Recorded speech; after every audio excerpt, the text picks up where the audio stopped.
Hello बच्चों, good morning. आज हम ज्ञान एवं पाठ्यक्रम में हमारा जो टॉपिक चल रहा था मॉडल स्कूल की जो प्रभावी योजना, उसमें आगे अध्ययन करेंगे। जो प्रभावी योजना, जो बाह्य योजना थी, उसके बारे में हमने कल अध्ययन किया था, जिसमें जैसे हमने किया था मॉडल स्कूल का, जैसे कृषि प्रधान भूमि हो, उद्यान तथा बगीचे हो, क्रीड़ा का मैदान हो, छात्रावास हो, अध्यापक वर्ग के लिए आवास हो, बाह्य आवास तथा विधि वगैरह। तो ये सब चीजों पर हमने कल बातें कर ली थी। आज हम देखेंगे कि इन विद्यालयों में, इन स्कूलों के जो भवन है, उनके अंदर अंदर के भाग में क्या क्या होना चाहिए। तो वैसे तो आप सभी इन चीजों से अवगत हो, लेकिन फिर भी मैं आपको एक बार की मैं आपको बताती हूँ कि जो मुख्य स्कूल होता है, उनके अंदर कौन कौन से पार्ट होते हैं, कौन कौन से भाग होते हैं। स्कूल के जो पार्ट हैं अंदर के, वो कौन कौन से होते हैं। मुख्य स्कूल भवन के अंतर्गत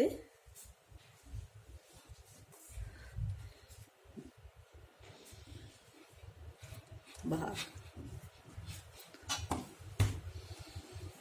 अंतर्गत भाग में अब इसमें हम क्या करेंगे, जैसे कि सबसे पहले हम देखते हैं कि स्कूल का जो मुख्य भवन होता है, उसके अंदर एक सभा भवन होता है। क्या होता है? सभा भवन। सभा भवन होता है, असेंबली हॉल जिसको बोलते हैं, सभी स्कूलों में होता है। ठीक है। दूसरा होता है इसमें सभा भवन अंदर का एक पार्ट सभा भवन। दूसरा होता है कि उसके अंदर ही एक पुस्तकालय होता है, पुस्तकालय या फिर क्या बोले, या संग्रहालय, म्यूजियम। स्कूल के मुख्य भाग के अंतर्गत पुस्तकालय और संग्रहालय होता है। एक होता है इसमें प्रशासकीय विभाग। प्रशासकीय विभाग, प्रशासकीय विभाग। प्रशासकीय विभाग आप सभी जानते हो, जो संस्था प्रधान के लिए होता है। उसमें जैसे क्या क्या जाता है, एक तो जैसे प्रिंसिपल का कमरा आ जाता है, और एक आता है मिलने वालों का कमरा। कई स्कूलों में तो जैसे प्रिंसिपल के रूप में ही जो आता है, वही मिलने वाले भी वही आते हैं। लेकिन जो मॉडल स्कूलों का जो योजना है, उनमें ये माना गया है कि प्रिंसिपल का कमरा अलग होना चाहिए और मिलने वालों का कमरा अलग होना चाहिए। जो भी मिलने आता है, अभिभावक जो भी पेरेंट्स आते हैं, उनसे मिलने का अलग होना चाहिए। दफ्तर अलग होना चाहिए, लेखा कक्ष अलग होना चाहिए, अध्यापक वर्ग का अलग कमरा होना चाहिए, कमेटी कक्ष अलग होना चाहिए, निर्देशन तथा परामर्श कक्ष अलग होना चाहिए, कोषाध्यक्ष कक्ष, रजिस्टर कक्ष, ये सब प्रशासनिक कक्ष के अंतर्गत आते हैं। एक बार फिर बताती हूँ कौन कौन से। प्रशासनिक विभाग में जैसे प्रिंसिपल का कमरा, मिलने वालों का कमरा, दफ्तर, लेखा कक्ष, अध्यापक वर्ग का कक्ष, निर्देशन या परामर्श कक्ष, रजिस्ट्रार का कक्ष, सॉरी परीक्षा, रजिस्टर का नहीं, रजिस्ट्रार का कक्ष जो परीक्षा से संबंधित होता है, कमेटी कक्ष और कोषाध्यक्ष का कक्ष। ये सारे प्रशासन के इस कक्ष में आता है। ठीक है। नेक्स्ट आता है जो एक और आता है इसमें, जो प्रशासकीय जो शौचालय होता है, प्रशासकीय कक्ष का अपना एक शौचालय भी होना चाहिए, इसके अंतर्गत इसी में आना चाहिए। ठीक है। नेक्स्ट आता है मेडिकल, मेडिकल विभाग। और मेडिकल विभाग में क्या क्या जाता है, जैसे एक डिस्पेंसरी या फिर रोगियों के लिए कमरा जहां उन्हें बिठाया जा सके, डिस्पेंसरी और एक कमरा। ठीक है। ये मेडिकल विभाग के अंतर्गत आनी चाहिए। नेक्स्ट है छात्रों के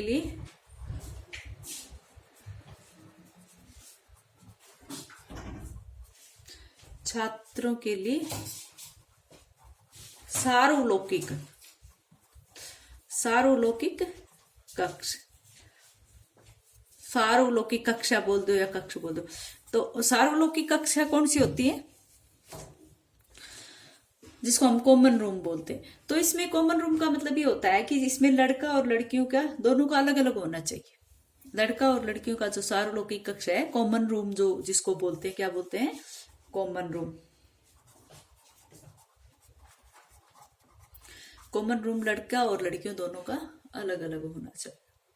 ठीक है, इसमें दोनों का अलग अलग रूम होना चाहिए। इसमें जैसे एक एक कॉमन रूम आ गया, एक भोजनालय, भोजनालय भी लड़का और लड़कियों के लिए पृथक पृथक होना चाहिए। एक शौचालय भी इसी में होना चाहिए, ये भी अलग अलग होना चाहिए, लड़का और लड़कियों का दोनों का।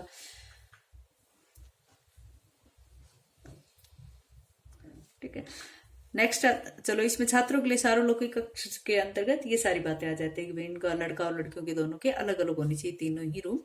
ठीक है, और नेक्स्ट आता है गतिविधि विभाग। गतिविधि विभाग,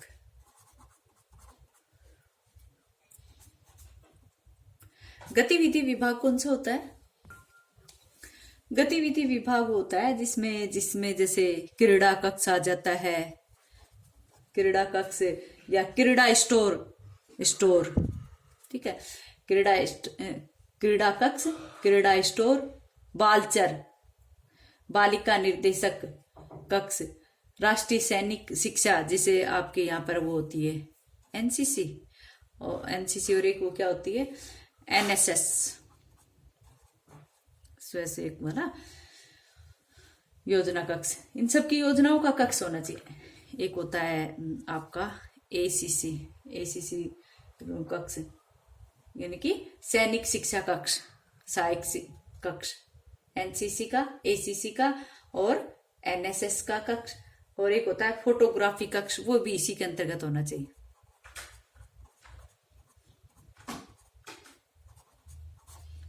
फोटोग्राफी कक्ष ये भी इसके अंतर्गत ही आती है। क्रीड़ा कक्ष, क्रीड़ा स्टोर, बालचर, एक बालचर, एक एनसीसी, एक एनएसएस, एक एसीसी, ये सभी गतिविधि विभाग के अंतर्गत आने चाहिए। ठीक है, नेक्स्ट आता है एक इसके अंतर्गत आता है कला विभाग।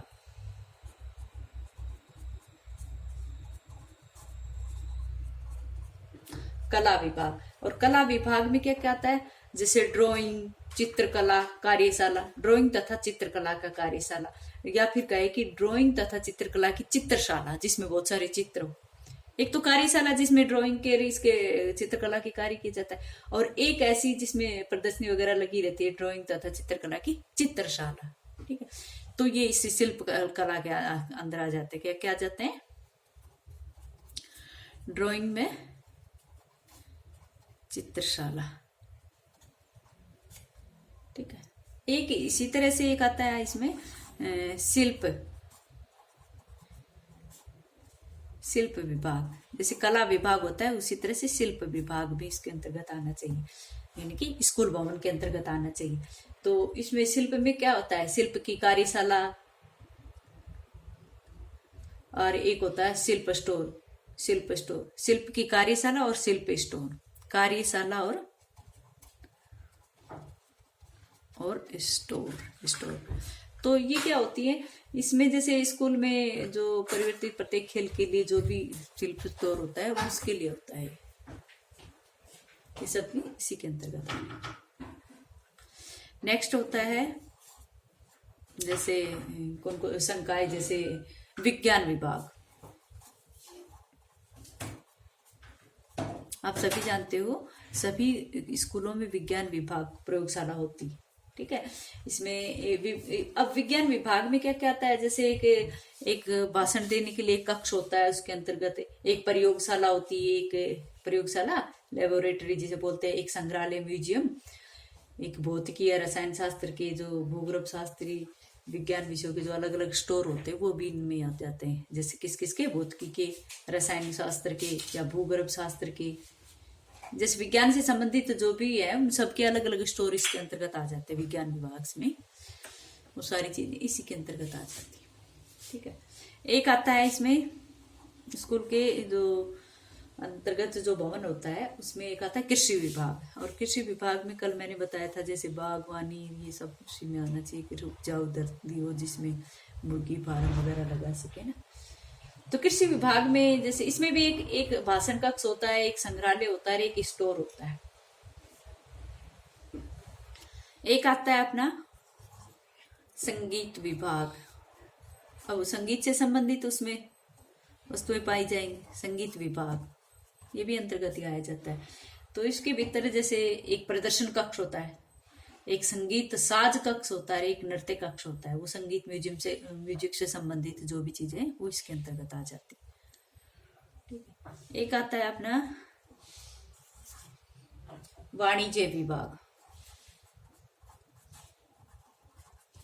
वाणिज्य विभाग स्कूल के मुख्य स्कूल के अंतर्गत आता है वाणिज्य विभाग। तो वाणिज्य विभाग में भी वही एक भाषण कक्ष होना चाहिए, एक कार्यशाला होनी चाहिए, एक स्टोर होना चाहिए। एक कार्यशाला, एक स्टोर वगैरह इसके अंतर्गत आनी चाहिए। एक आता है तकनीकी विभाग।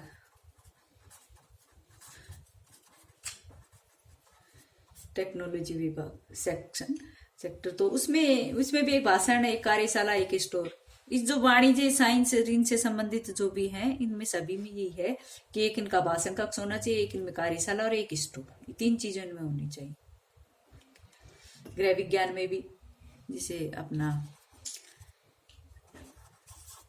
गृह विज्ञान विभाग, इसमें भी वही एक भाषण कक्ष होना चाहिए और एक गृह विज्ञान कार्यशाला और एक इनका रसोई घर होना चाहिए और एक स्टोर कार्यशाला और कक्ष जो भाषण कक्ष वो तो सभी में ही है। इसमें एक रसोई घर और आ जाएगा।